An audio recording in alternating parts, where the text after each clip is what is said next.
वारासिवनी नगर के CM rise शासकीय टेहलीबाई उच्चतर माध्यमिक विद्यालय वारासिवनी में 15 अप्रैल को नवीन सत्र का प्रवेश उत्सव समारोह पूर्वक मनाया गया। यह प्रवेश उत्सव राज्य पिछड़ा वर्ग कल्याण आयोग अध्यक्ष बालाघाट विधायक गौरीशंकर बिसेन, खनिज विकास निगम अध्यक्ष विधायक प्रदीप जायसवाल, आयुष एवं जल संसाधन राज्य मंत्री रामकिशोर कावरे के मुख्य आतिथ्य एवं संस्था उप प्राचार्य होमराज पटले की अध्यक्षता में प्रारंभ किया गया, जिसमें अतिथियों के द्वारा सर्वप्रथम मां सरस्वती के छायाचित्र के समक्ष दीप प्रज्वलित कर माल्यार्पण किया गया। तत्पश्चात सरस्वती वंदना स्वागत गीत का गायन छात्र छात्राओं के द्वारा किया गया, जिसके बाद उपस्थित अतिथियों के द्वारा विद्यार्थियों को संबोधित करने के बाद खेल एवं विभिन्न विधा में स्थान प्राप्त करने वाले विद्यार्थियों को प्रमाण पत्र और शील्ड भेंट कर सम्मानित किया गया। वहीं नई कक्षा में प्रवेश लेने वाले विद्यार्थियों को पुस्तकें एवं साइकिल वितरण किया गया। प्रवेश उत्सव के कार्यक्रम में अतिथियों के हस्ते तनु काटेकर का योग में राष्ट्रीय स्तर पर चयनित होने, सैजल पंद्रे का कबड्डी में राज्य स्तर पर चयनित होने, प्राची मंडले का कबड्डी में राज्य स्तर पर चयनित होने, बेबी राउत का विज्ञान मॉडल में राष्ट्रीय स्तर पर चयनित होने, दीपांकर उके का विज्ञान प्रदर्शनी में राष्ट्रीय स्तर पर चयनित होने के बाद इनके द्वारा संबंधित विधा में राष्ट्रीय तक जाने और वहां अपना बेहतर प्रदर्शन करने के लिए प्रमाण पत्र व स्मृति चिन्ह देकर सम्मान किया गया। आयुष मंत्री रामकिशोर कावरे ने कार्यक्रम को संबोधित करते हुए कहा कि सुबह की जगह शाम को यह कार्यक्रम करने के पीछे का उद्देश्य था कि कक्षा 5वीं और कक्षा 8वीं का पेपर है, इस कारण से शाम को यह कार्यक्रम करना पड़ा। सीएम राइज जो मुख्यमंत्री शिवराज सिंह चौहान की एक सोच है कि शिक्षा की गुणवत्ता बढ़े, साथ में बच्चों को संस्कार भी अच्छे मिले, नैतिकता का विकास हो और इसमें संपूर्ण प्रकार की सुविधा सम्मिलित है। श्री कावरे ने कहा कि गांव के बच्चे प्राइवेट स्कूल में आते हैं, पर गरीब लोग इसके लिए सपना ही देखते रह जाते हैं और उनको कहीं ना कहीं पीड़ा होती है। उसे देखते हुए यह स्कूल बनाया गया है और यहाँ के टीचर स्टाफ सामान्य नहीं है, परीक्षा देकर आए हुए टीचर हैं। इस प्रकार की सुविधा यहाँ पर उपलब्ध है। यदि कोई 15 किलोमीटर दूर से आता है तो उसके लिए ट्रांसपोर्ट की भी व्यवस्था की गई है। मुख्यमंत्री शिवराज सिंह चौहान मध्य प्रदेश को आगे बढ़ाने के लिए कार्य कर रहे हैं। 12 बजे से प्रारंभ होता है, क्योंकि बीच में हमारे 5वीं और 8वीं के एग्जाम, उसके कारण बीच में हमको गैप करना पड़ा और कार्यक्रम को शाम को करना पड़ा। जिस प्रकार से हमारे वाइस प्रिंसिपल ने इस सीएम राइज के विषय को लेकर आप सबको बताने का प्रयास किया कि मध्य प्रदेश के मुख्यमंत्री आदरणीय शिवराज सिंह चौहान जी की जो सोच है कि शिक्षा की गुणवत्ता और शिक्षा के साथ साथ संस्कार, ये जब ही संभव हो सकता है जब हमारा परिसर अच्छा हो, हमारे उस परिसर में वो वातावरण अच्छा हो और उस परिसर में संपूर्ण प्रकार के हमारे को सुविधाएं प्राप्त हो। हम सब लोग यहाँ पर मंच पर बैठे हुए हैं और सामने भी बैठे हैं। जब हमारे गांव के बच्चे शहर में या प्राइवेट स्कूल में पढ़ने आते थे, आज भी आते हैं, ऐसे बड़े बड़े स्कूल जिनका नाम प्राइवेट स्कूल जिनका नाम चलता है, वहाँ की अच्छी पढ़ाई है, वहाँ पर सुविधाएं अच्छी है। जब कोई हमारे गांव में बस बच्चों को लेने के लिए आते हैं, बस में आते हैं, तब मन में हमारे गरीब परिवार के लोगों को पीड़ा होती थी कि काश मैं भी अपने बच्चों को ऐसे सर्व सुविधा स्कूल में पढ़ा पाऊं। लेकिन कई बार हम लोग इस बात को भी सोचते हैं, आज यहाँ पर सीएम राइज स्कूल में जितने भी यहाँ पर 46-45 टीचर हैं, उनकी जो पदस्थापना है वो सामान्य रूप से पदस्थापना नहीं है, क्योंकि उनका परीक्षा लिया गया, उनका एग्जाम हुआ है और वो एग्जाम में पास होने के बाद इस सीएम राइज स्कूल में उनकी पदस्थापना हुई है। अब इससे अंदाजा लगा सकते हैं कि शिक्षा के सीएम राइज में शिक्षा के गुणवत्ता को कितना अलग तरीके से व्यवस्थित किया। खनिज निगम अध्यक्ष प्रदीप जायसवाल ने कहा कि करोड़ों की लागत से यह स्कूल बनकर तैयार होगा, जिसमें स्विमिंग पूल, हॉस्टल, ट्रांसपोर्ट, प्रत्येक प्रकार की सुविधाएं हैं। टीचर स्टाफ गुणवत्तावान है। सभी को एक साथ बढ़ाने का प्रयास मुख्यमंत्री के द्वारा किया जा रहा है। यहाँ प्राइवेट स्कूलों की भी सुविधाएं उपलब्ध होगी। अभी भवन निर्माण प्रारंभ है, 18 महीना और लगेगा। यहाँ अभी नहीं आने वाले बच्चों को भी सुविधा मिलेगी, पर इसकी नींव आप लोग कहलाओगे। श्री जायसवाल ने कहा कि पढ़ाई का स्तर उच्च होगा। मैं गौरवान्वित हूँ कि मैं यहाँ का छात्र रहा हूँ। कक्षा 10वीं और कक्षा 11वीं मैंने यहीं से पढ़ा हूँ। नया करने का सदैव प्रयास है। वाटर टैंक के लिए आदेश दे दिया गया है। इसके पहले बाउंड्री वॉल और अन्य निर्माण कार्य करवाए गए हैं। और सबसे बड़ी चुनौती है कि आपके सामने अनुशासन। आपको अनुशासन आगे बढ़ाएगा, क्योंकि इस परिसर में पढ़ने वाले विदेशों में हैं। वाराणसी में पहली बार कोई मंत्री बना है, वह मैं हूँ और मैं इस स्कूल का छात्र हूँ। जहाँ भी आप जाना चाहते हो उसका पहले संकल्प धारण करो और फिर उसके बाद वह संकल्प को पूरा करने के लिए मेहनत करो। प्राइवेट स्कूल जैसा बनेगा लगभग 46 करोड़ रुपए का, जिसमें सारी सुविधा रहेगी। मेरे ख्याल से इसमें स्विमिंग पूल भी है, हॉस्टल की व्यवस्था है, जो 15 किलोमीटर दूर से बच्चे आएंगे उनके बस की व्यवस्था है।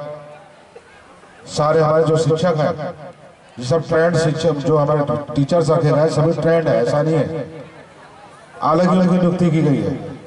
तो कुल मिला के हमारे शिक्षा का जो स्तर है उस स्तर को एक साथ एक ही शॉट में उसको बढ़ाने का प्रयास किया गया हमारे माननीय मुख्यमंत्री के द्वारा। जैसे मैंने कहा कि प्राइवेट स्कूलों की तर्ज पर सारी सुविधाएं हमारे बच्चों को मिलेंगी। अब ये बात जरूर है कि अभी भवन का कार्य प्रारंभ हुआ, जो कि लगभग 18 महीने में कार्य पूर्ण होगा। आज हमारे बच्चों को सुविधा नहीं मिल पाएगी, लेकिन जो आने वाला भविष्य स्कूल का जो है उसके अगर न्यू की बात होगी जब आने वाले समय पर कि सीएम राइज स्कूल का जो न्यू में कौन बच्चे थे, तो उन बच्चों में आप सबका नाम दिया जाएगा कि ये न्यू के पत्थर हमारे ये सब बच्चे थे जो प्रारंभ में एडमिशन लिए थे। मतलब आज जो सुविधा आपको नहीं मिल पा रही है, जो 18 महीने बाद मिलेगी, वो सुविधा आपके जो भाई बहन बाद में आने वाले हैं उन बच्चों को पूरी सुविधा प्राप्त होगी। लेकिन जहाँ तक पढ़ाई की बात है, वो पढ़ाई का स्तर आज भी वही रहेगा जो सीएम राइज का मान्यता बनाई गई है, क्योंकि हमारे सारे जितने टीचर्स हैं ये सभी हमारे ट्रेंड शिक्षक हैं। तो शिक्षा का स्तर जो है आप सबके माध्यम से बढ़ाने का प्रयास किया गया है। मैं अपने आप को गौरवान्वित महसूस करता हूँ कि मैं भी इस संस्था का छात्र रहा हूँ। हमने यहाँ पर 9वीं 10वीं 11वीं इसी संस्था से हमने पास की है। तो मैं इस भूमि को प्रणाम करता हूँ और हम सब ने लगातार चिंता की थी कि यहाँ पर कुछ ना कुछ नया किया जाए, चाहे बाउंड्री वॉल निर्माण कार्य की बात करें। अभी हमने वाटर टैंक की भी जो फिल्टर जो टैंक लगता है वो भी लगाने का हमने आदेश किया है, और बच्चों को जो सुविधा हो सकती है अच्छी से अच्छी वो सुविधा देने का प्रयास किया है। और आप सबके सामने एक चुनौती हमेशा आप ध्यान में रखें। आप जैसा कि हमारे मंत्री जी ने आप सबको अवगत कराया, अनुशासन सबसे बड़ी चीज है। अनुशासन ही आप सबको आगे बढ़ाएगा। और जिस संस्था में आप लोग पढ़ रहे हैं उसका रिकॉर्ड उठा के देखना, आपके टीचर्स भी आपको अवगत कराएंगे कि यहाँ पर पढ़ने वाले बच्चे अमेरिका में, जापान में, दिल्ली, बेंगलोर और कहाँ बताऊं मैं, रूस में, विदेशों में भी इस संस्था का नाम रोशन कर रहे हैं। बड़े बड़े डॉक्टर बने, इंजीनियर बने, हमारे जैसे कुछ नेता भी बन गए जो मंत्री तक पहुंच गए। मंत्री तक वाराणसी क्षेत्र में, विधानसभा क्षेत्र में आज तक कोई मंत्री नहीं बना है। पहला मंत्री गुड्डा जायसवाल जो इसी टीलीबाई स्कूल का छात्र है। वहीं सभा को संबोधित करते हुए आयोग अध्यक्ष गौरीशंकर बिसेन ने कहा कि सीएम राइज स्कूल भविष्य में नींव का पत्थर साबित होगा। जब शिक्षा नीति प्रारंभ हुई तब में और आज में बहुत अंतर है। इस काम को उन्हें बहुत पहले कर लेना था, जिन्होंने लंबे समय तक लोकतंत्र को संभाला है। 1947 में देश आज़ाद हुआ, 15 अगस्त 1948 को काम चालू हुआ और 1950 में संविधान लागू हुआ। यदि यह काम 1952 में हो जाता तो आज हम अमेरिका और जापान को पीछे छोड़ते। श्री बिसेन ने कहा कि देश का प्रधानमंत्री कौन बनेगा, जो योग्यता और डिग्री की बात करते हैं वह जान ले, जिनके घर शीशे के होते हैं वह दूसरों के घरों में पत्थर नहीं फेंका करते।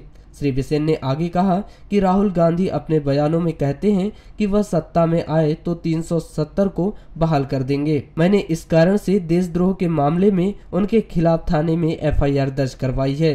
पाकिस्तान तो हमेशा कश्मीर को हड़पना चाहता है और भारतीय संसद ने पूर्व में हुई गलती को सुधारा है। कांग्रेसियों का कहना है कि वह ऐसे नेता को क्यों नेतृत्व देते हैं जिसे भारत माता का ज्ञान नहीं है। श्री बिसेन ने कहा कि कथनी और करनी हमारी अलग नहीं होना चाहिए। गुप्ता प्राचार्य यहाँ पर नहीं रहेगा और न ही कभी आएगा। उसके लिए भले ही गौरीशंकर को अनशन पर बैठना पड़े। इस प्रकार की नीच हरकत करने वालों के लिए धरती पर कोई स्थान नहीं होना चाहिए। हम इस बात को मानते हैं कि जब प्रारंभिक दौर इस देश का शिक्षा का प्रारंभ हुआ होगा तब की परिस्थिति और आज के परिस्थिति में काफी अंतर है, लेकिन मैं इस बात को मानने को तैयार नहीं हूँ। इस काम को उन लोगों को कर लेना था जिन्होंने लंबे समय तक इस देश के लोकतंत्र को संभाला। हमें जानने का अधिकार है कि हम 1947 में आजाद हुए,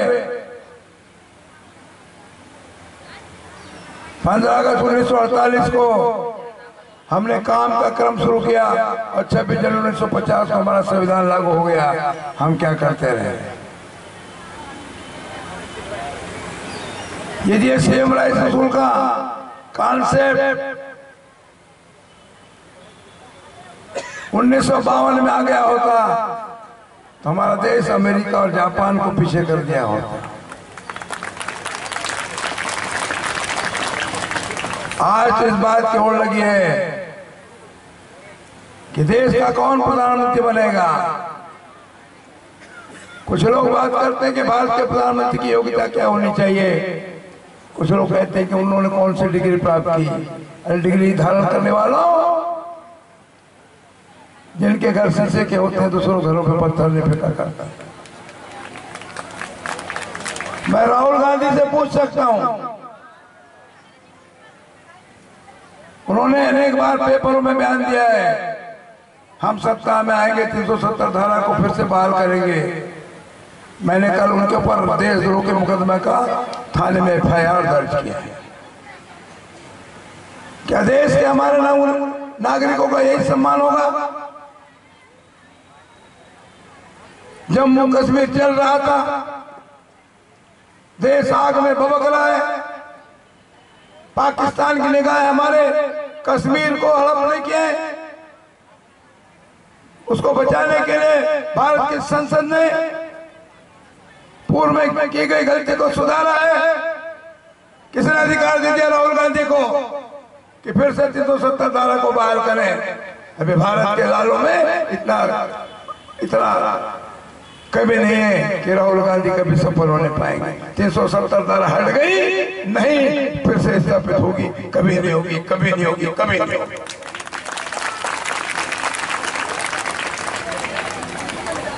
मैं कांग्रेस के लोगों से पूछ सकता हूं, ऐसे नेता को क्यों नेतृत्व का अधिकार देते हो जिसको भारत माता के बारे में भी ज्ञान है? मैं बहनों आपसे पूछना चाहता हूं, जम्मू कश्मीर की सीमा की रक्षा करने वाले देश के लाखों करोड़ों जाबाज नौजवान जिनकी सगाई हो जाती है, बगल में चोरी नहीं चलेगा, जो कहते हैं उसको करना पड़ेगा। यहाँ का गुप्ता प्रिंसिपल दोबारा नहीं आएगा, नहीं आएगा, नहीं आएगा। ताली बजाओ, नहीं आएगा।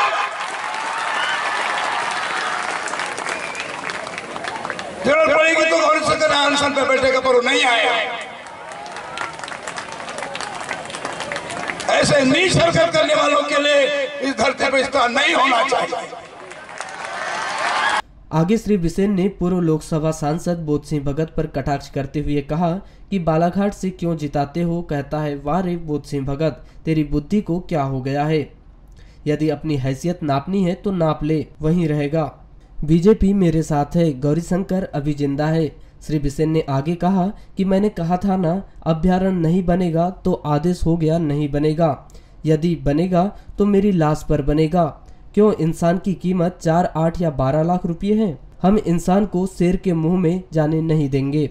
श्री बिसेन ने कहा कि वारासिवनी तुलसीधाम और बालाघाट स्कूल का निर्माण हो रहा है। अभी इस बजट में 10 स्कूलों को और पैसा दिया जाएगा, साथ में और स्कूल बढ़ेंगे। मुख्यमंत्री शिवराज सिंह चौहान की सोच है कि हर 10 किलोमीटर की दूरी पर सीएम राइज स्कूल का निर्माण किया जाएगा। ऐसे में आपको भी केंद्र की और प्रदेश की भाजपा सरकार के विकास का एजेंडा मानना पड़ेगा। श्री बिसेन ने कहा कि हमारे ऊपर पथराव किया जाता है, दारू पीकर मुर्दाबाद के नारे लगाए जाते हैं। देखता हूँ किसकी माँ ने दूध पिलाई है। 25 अप्रैल तक यही हूँ। सुनो राजेश पाठक, दारू पिलाकर लोगों को मेरे पास मत भेजो। रंग बदलता है, बालाघाट के रंग तो कभी भी रंग बदलता है। हमारे बोसी, तेरी बुद्धि को क्या हो गया भाई? अपनी हैसियत नाप ले ना, महिरो बीजेपी में स्थान नहीं है। अभी गौरी शंकर जिंदा नहीं मरा। मैंने कहा था अभ्यारण्य नहीं बनेगा, आर्डर होगा नहीं बनेगा। सोनेवानी में अभ्यारण्य नहीं बनेगा, नहीं बनेगा। जब बनेगा तो गौरी शंकर की लाश में से बनेगा। इंसान की मौत की कीमत 4 लाख, शिवराज ने बढ़ा दिया तो 8 लाख। कल कोई गौरी शंकर आ जाएगा 12 लाख। शेर के मुंह में, जंगली जानवरों के मुंह में इंसान को नहीं दिया जा सकता, अभ्यारण्य नहीं बन सकता। मजा आता है भाइयों बहनों। मैंने कहा था, पेपर में कहा था, मीडिया में कहा था, वाराणसी में कहा था, अभ्यारण्य नहीं बनेगा जब तक गौरी शंकर जिंदा है, तब तक नहीं बनेगा। तुलसीधाम लेडेरी में हायर सेकेंडरी स्कूल और रानी दुर्गावती स्कूल बालाघाट, बाकी के स्थानों के भी निर्माण कार्य जल्दी चालू करने जा रहे हैं। इस बजट में 3 के लिए पैसा भेजा था, इस बजट में हम पूरे 10 के लिए पैसा भेज रहे हैं। सारे 10 बनेंगे, आने वाले समय में फिर से एक हम देंगे। और हर 10 किलोमीटर पे एक सीएम राइज स्कूल होगा, हर 10 किलोमीटर पे एक सीएम राइज स्कूल होगा। यहाँ के बाद हमें खैरगाजी भी जाना है बंधु। आपको शाम में वहां तो रात होगी, और इसलिए मैं ज्यादा न कहते आपसे प्रार्थना करना चाहता हूँ, आप लोग वास्तव में इस उद्घाटन को, इस सीएम राइज स्कूल प्रवेश को उत्सव तो मानो, लेकिन भारत की सरकार का और राज्य की सरकार का विकास का एजेंडा भी मानो, जिसको हमने गांव-गांव घर तक पहुंचा है। 5 फरवरी से 25 फरवरी तक मैं आपके क्षेत्र में आया हूं। मेरे कार्यक्रम में पथराव बरसते हैं, मेरे कार्यक्रम लोग दारू पी करके मुर्दाबाद के नारे लगाते हैं। देखता हूं इसकी माने दूध पड़ेगा गौरी शंकर के कार्यक्रम में अब दखल कर सके। सुनो राजेश पाठक जी, दारू पिला के लोगों को मेरे पास मत भेजा करो।